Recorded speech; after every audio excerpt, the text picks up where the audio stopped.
नमस्ते बच्चों, कैसे हो? सामने देखो, आज हम एक कहानी सुनेंगे जिसका नाम है चींटी और कबूतर। आपने गेस कर लिया ना, जो मैम ने बनाई है चींटी और कबूतर। ये कहानी हम ग्रुप बना के फिर सुनेंगे, ठीक है? कर लो, उधर कर लो। हाँ, आप जहाँ हो वहीं बैठे रहो। हाँ, आपने फेस कर लिया।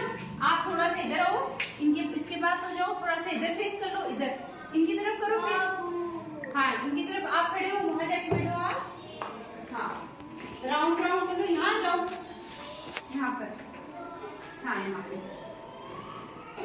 ठीक है ना? आप थोड़ा सा पास में आ जाओ, पास में आ जाओ। हाँ, ऐसे थोड़ा आप भी पास में आ जाओ। हाँ, आप भी इधर आ जाओ। हाँ, थोड़ा पीछे पीछे खिसक जाओ थोड़ा सा। आप पीछे, हाँ, उधर से आ जाओ, इसे राउंड कर लो। आप भी उधर से राउंड पास में आ जाओ। Very good. अब मैं आपको एक स्क्रीन ला रही हूँ, उसमें हम कहानी सुनेंगे। लो मैम, ये आई है ना कहानी। अब इसमें आप सब सुनोगे, देखोगे भी और सुनोगे भी, ठीक है? चींटी और कबूतर। एक समय की बात है, एक चींटी को बहुत जोर की प्यास लगी। वो चलते चलते एक नदी किनारे पहुंची। वह जैसे ही पानी पीने के लिए नदी की तरफ झुकी तो फिसलकर नदी में गिर गई। चींटी नदी में बहने लगी। उसी नदी के किनारे एक पेड़ था जिस पर एक कबूतर बैठा हुआ था। उसने चींटी को पानी में डूबते हुए देखा तो उसे दया आ गई। उसने झट से एक पत्ता तोड़ा और पानी में गिरा दिया। चींटी झट से पत्ते पर चढ़ गई और तैरते हुए नदी के किनारे पहुंच गई। चींटी बहुत खुश हुई और कबूतर को धन्यवाद किया और चींटी अपने घर की तरफ चल दी। कुछ दिनों बाद जंगल में एक शिकारी आया। उसने कबूतर को पेड़ पर बैठा हुआ देखकर निशाना लगाया। चींटी ने शिकारी को कबूतर पर निशाना लगाते हुए देख लिया। चींटी झट से शिकारी के पास पहुंची और शिकारी के पैरों में जोर से काटा। शिकारी चिल्लाने लगा और उसका निशाना चूक गया। आवाज सुनते ही कबूतर आसमान की तरफ उड़ गया। कबूतर ने उड़ते उड़ते चींटी को धन्यवाद किया। शिक्षा। विपत्ति के समय जो हमारे काम आता है वही हमारा सच्चा मित्र होता है। जब मुसीबत में होते हैं तो जो दोस्त हेल्प करता है वही सच्चा मित्र होता है ना?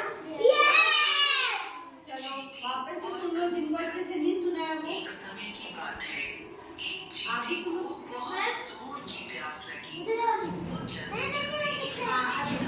वह जैसे ही नदी की तरफ छूटी तो फिसलकर नदी में गिर गई। चींटी नदी में बहने लगी। उसी नदी के किनारे एक पेड़ था जिस पर एक कबूतर बैठा हुआ था। उसने चींटी को पानी में डूबते हुए देखा तो उसे दया आ गई। उसने झट से एक पत्ता तोड़ा और पानी में गिरा दिया।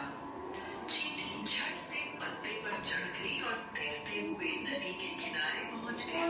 चींटी बहुत खुश हुई और कबूतर को धन्यवाद किया और चींटी अपने घर की तरफ चल दी। कुछ दिनों बाद जंगल में आ गई। उसने झट से एक पत्ता तोड़ा और पानी में गिरा दिया। चींटी झट से पत्ते पर चढ़ गई और तैरते हुए नदी के किनारे पहुंच गई। चींटी बहुत खुश हुई और कबूतर को धन्यवाद किया और चींटी अपने घर की तरफ चल दी। कुछ दिनों बाद जंगल में एक शिकारी आया। उसने कबूतर को पेड़ पर बैठा हुआ देखकर निशाना लगाया। चींटी ने शिकारी को कबूतर पर निशाना लगाते हुए देख लिया। चींटी झट से शिकारी के पास पहुंची और शिकारी के पैरों में जोर से काटा। शिकारी चिल्लाने लगा और उसका निशाना चूक गया। आवाज सुनते ही कबूतर आसमान की तरफ उड़ गया। कबूतर ने उड़ते उड़ते चींटी लास्ट जल्दी